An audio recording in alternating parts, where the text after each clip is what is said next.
ஒரு மனிதனோட தேவைதான் உணவு அப்படிங்கிற காலம் மாதிரி உணவு அப்படிங்கிறது வித்தியாசமா சுவையானதா இருக்கணும் அப்படிங்கிற காலத்துல நம்ம இருக்கோம். இப்போ இந்த உணவகத்துல என்ன சிறப்பான உணவுகள் இருக்கு, அதை யார் சமைச்சு காட்ட போறாங்க, அப்புறம் எந்த மாநிலத்து உணவு, இதெல்லாம் பார்க்கலாமா? வாங்க போய் பார்க்கலாம். இப்போ நம்ம அடுத்ததா பார்க்க போற உணவுன்னு பார்த்தீங்கன்னா புத்தூர் எறா வறுவல். முன்னாடி பள்ளிப்பாளையம் பார்த்தோம், புத்தூர் பார்த்தோம். அப்படியே ஊர் வாரியா வந்து என்னென்ன பிரபலமான உணவு அப்படிங்கிறத நம்மளோட மதன் வந்து செஞ்சு காட்டிட்டு இருக்காரு. புத்தூர் எறா வறுவல் இதோட சிறப்பு என்ன? பள்ளிப்பாளையத்துக்கு நீங்க சொன்னீங்க. பள்ளிப்பாளையன்றப்ப அந்த ஊருடைய ஸ்பெஷல்னா அந்த சிக்கன். அங்கே போனோன்னா அந்த பள்ளிப்பாளையம் சிக்கன் சாப்பிடாம யாரும் வரமாட்டாங்க. ஸோ அதேமாரி புத்தூர்னு இந்த ஊருக்கு போனாங்கன்னா அந்த எறா ரொம்ப ஃபேமஸ். ஸோ இதுவும் வந்து நம்ம பார்க்க போகிறது வந்து ட்ரை தான். ஸோ நம்ம வந்து ரசத்தோடையோ சாம்பாரோடையோ கீரை, மோஸ்ட்லி இதை கீரையோட தொட்டு சாப்பிட்டாங்கன்னா இன்னும் சூப்பராக இருக்கும் டேஸ்ட். முருங்கைக்கீரையோடு இதை வச்சு சாப்பிட்லாம். முருங்கைக்கீரை பண்ணிவிட்டு இதை நம்ம ட்ரையாக பண்ணி சாப்பிட்டாங்கன்னா ஃப்ளேவர் நல்லாயிருக்கும், அது டேஸ்ட்டு நல்லாயிருக்கும். ஸோ அந்த புத்தூரோடைய ஃபேமஸ் தான் அந்த எறா வறுவல். புத்தூரோட பிரபலமான உணவு இறால். அந்த இறால் தான் நம்ம இங்கே பார்க்க போகிறோம். சரி ஷெஃப், இதுக்கான தேவையான பொருட்கள் சொல்லிடுங்க. பார்த்தலாம். எறா 100 கிராம், கருவேப்பிலை, வெங்காயம், பச்சை மிளகா, தக்காளி, கடுகு, மஞ்சத்தூள். இது பார்த்திங்கன்னா காஞ்ச மிளகா நல்லா தண்ணியில் போட்டு ஊற வச்சு அரைச்சி வச்சுருக்குறோம். இதுதான் அந்த எறாவுடைய ஸ்பெஷல் இன்க்ரீடியன்ட். காஞ்ச மிளகாய் தண்ணியில் போட்டு நல்லா ஊற வச்சுட்டு நல்லா பேஸ்ட் பண்ணி அரைச்சி வச்சுருக்கோம். கொத்தமல்லி, இஞ்சி பூண்டு பேஸ்ட். இதுக்கு நம்ம நல்லெண்ணெய் தான் யூஸ் பண்ணணும். உப்பு, தேவையான அளவு உப்பு. வந்து நம்ம கிட்டத்தட்ட அதே பொருட்கள் தான், ஆனால் ஒன்று மட்டும் நம்ம எக்ஸ்ட்ராவாக சேர்த்துருக்கோம். அது என்னென்னா மிளகாய் வந்து அப்படியே போடாமல் அதை அரைச்சி ஒரு பேஸ்ட் மாதிரி நம்ம எடுத்து போட்டிருக்கோம். இது வந்து எறாக்கு அதுதான் ஸ்பெஷாலிட்டி அப்படின்னு அவர் சொல்லியிருக்காரு. சரி, செய்ய பார்த்துடலாம். அதே மாதிரி தான் நம்ம வந்து இதுலயும் நம்ம நல்லெண்ணெய் தான் சேர்க்க போறோம். நல்லெண்ணெய் தான் சார். நல்லெண்ணெய் இங்க மோஸ்ட்லி நாங்க ரெஸ்டாரண்ட்ல பாத்தீங்கன்னா எல்லா நான்வெஜ்ஜுக்கும் நல்லெண்ணெய் தான் யூஸ் பண்றோம். நல்லெண்ணெய் வந்து ஆரோக்கியம் நமக்கு தெரியும். அதுதான் இந்த உணவகத்திலும் ஆரோக்கியத்துக்காக தான் நம்ம எல்லாமே நல்லெண்ணெய் மட்டும் தான் சமைக்கிறாங்க. ஸோ நல்லெண்ணெய்னால நம்மளுக்கு ஹெல்த்துக்கு எந்த பிரச்சனையும் இருக்காதுன்றதுனால நாங்கள் எல்லா ஃபுட்டுமே மோஸ்ட்லி நல்லெண்ணெயில் தான் யூஸ் பண்ணுறது. ஸோ அதிலே பண்ணிடலாம். ரிஃபைண்ட் ஆயில்லாம் யூஸ் பண்ணாமல் நம்ம நல்லெண்ணெய் யூஸ் பண்ணுறோம். வானொலி சூடானதுக்கப்புறமா நம்ம நல்லெண்ணெய் வந்து சேர்த்துடலாம்.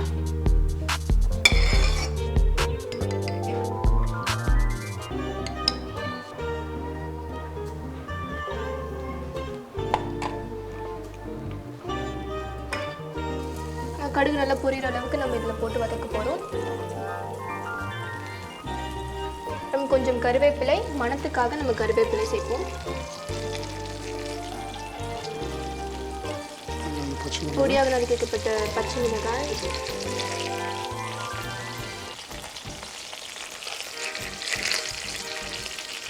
கடுகு நல்லா பொரியிட்டோம். நல்லா பொரியுது.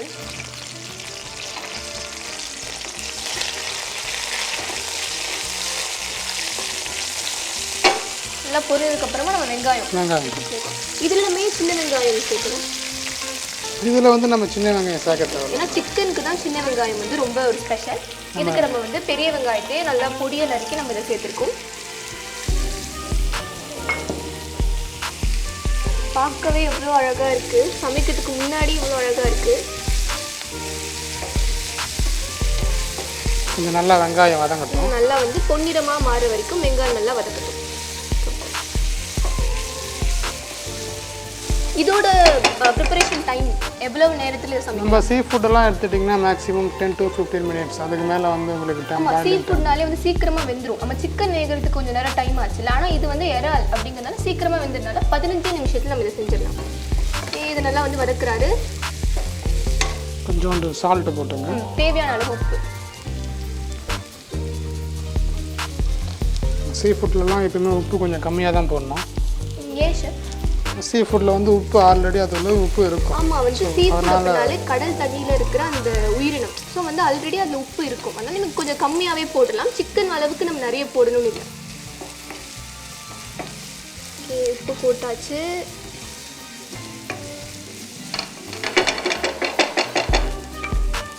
ஜிஞ்சர் கார்லிக் பேஸ்ட் கொஞ்சம் போட்டுங்க. இஞ்சி பூண்டு வந்து நம்ம தனித்தனியாக இஞ்சி பூண்டு விழுது நம்ம இதில் வந்து ஆட் பண்ணுறோம். ஒரு ரெண்டு ஸ்பூன் நம்ம போடுறோம். 2 ஸ்பூன் இஞ்சி பூண்டு விழுது. இஞ்சி பூண்டு போட்டு நல்லா வதக்குங்க. இது இப்போவே வாசம் வருது சார்.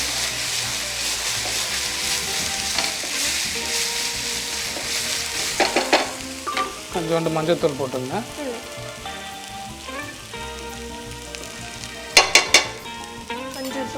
மிளகாய் தூள் நம்ம யூஸ் பண்ணுவோம். மிளகாய் தூள் தான் நம்ம மிளகாய் பேஸ்ட் ரெடி பண்ணுவோம். அதுக்காக தான் அதுதான் அந்த ஒரே ஒரு வித்தியாசம் சொன்னோம்ல.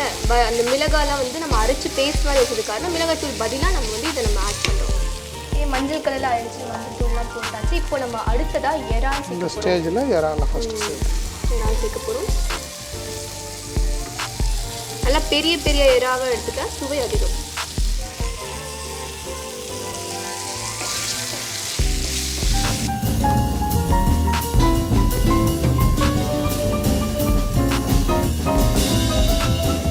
கொஞ்சோண்டு அதில் லைட்டாக தண்ணி ஊற்றிக்கங்க. தண்ணி ஊற்றிக்கலாம். இதுவும் நீங்கள் வந்து ட்ரைன்னு சொன்னீங்களா? கொஞ்சம் நம்ம தண்ணி ஊற்றணும்.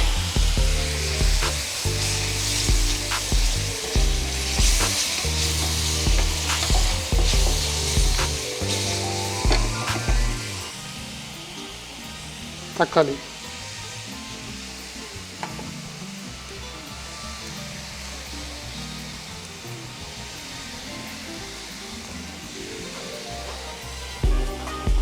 தக்காளி போட்டுட்டு ஒரு 3 நிமிஷம் நல்லா அதை வதக்கலாம். ஓகே, இப்போ நீங்கள் பார்த்தாலே தெரியும் நம்ம போட்ட எதுவுமே வந்து நமக்கு உங்களுக்கு தெரியாது. உங்களுக்கு பார்க்கும்போது நீங்கள் சின்ன சின்னதாக நறுக்கி போட்ட பச்சை மிளகாய் எதுவுமே எனக்கு தெரியல. எனக்கு வந்து இறா மட்டும்தான் தெரியுது. அந்த அளவுக்கு அது நல்லா வதங்கி நல்லா அது ஒரு கிரேவி ஸ்டேஜுக்கு வந்துடுச்சு. தண்ணி வேற ஊற்றிருக்கோம். ஸோ அதை கொஞ்சம் நல்லா வெந்தவொடனே இப்போ தான் நம்ம காரத்துக்காக சேர்க்க போடுற மிளகாய் அந்த வர மிளகாயை வந்து நம்ம அரைச்சி ஒரு பேஸ்ட்டாக வச்சுருந்தோம்ல, அதை நம்ம இதில் வந்து சேர்க்குறோம்.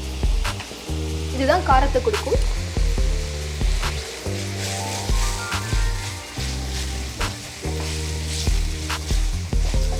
பார்த்திங்கன்னா உங்களுக்கு ஒரு 10 to 15 மினிட்ஸில் இது குக் ஆகிடும்.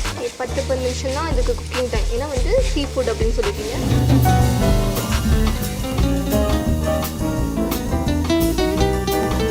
வாசனை வருதா?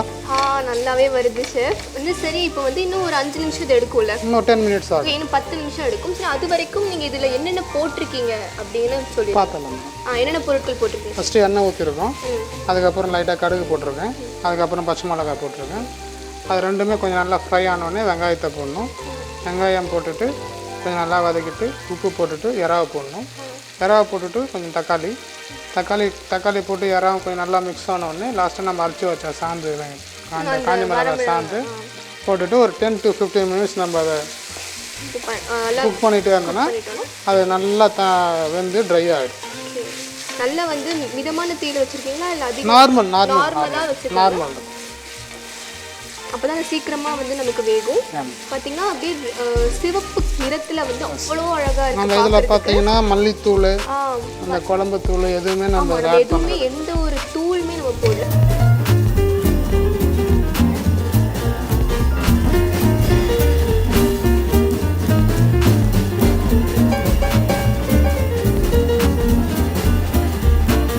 ஆல்மோஸ்ட் ரெடி ஆகிடுச்சு. நம்ம பரிமாறிடலாம்.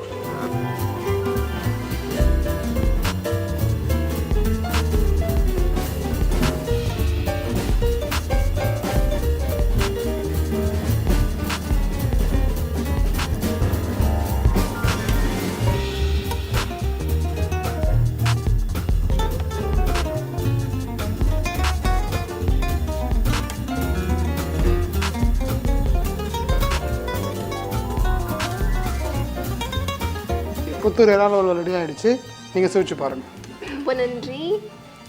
வந்து புத்தூர் இறால் வறுவல் இப்போ என் கையில் இருக்குது. நான் இதை வந்து சுவைச்சு பார்க்க போகிறேன் எப்படி இருக்குன்னு. நான் ரொம்ப நேரமாக இதை பண்ணுறதை பார்த்தேன். எடுத்தாச்சு. கொத்தமல்லியோடய நான் சேர்த்து சாப்பிட போகிறேன். புத்தூர் இறால் வறுவல் ரொம்ப அருமையாக இருக்குது ஷெஃப். வந்து ஒரு நம்ம தமிழ்நாட்டோட பாரம்பரியமே இதெல்லாம் இருக்குன்னு கூட சொல்லலாம். ரொம்ப அருமையாக இருந்துச்சு. செஞ்சு கொடுத்த உங்களுக்கு ரொம்ப ரொம்ப ரொம்ப நன்றி. ரொம்ப தேங்க்ஸ். ரொம்ப நன்றி.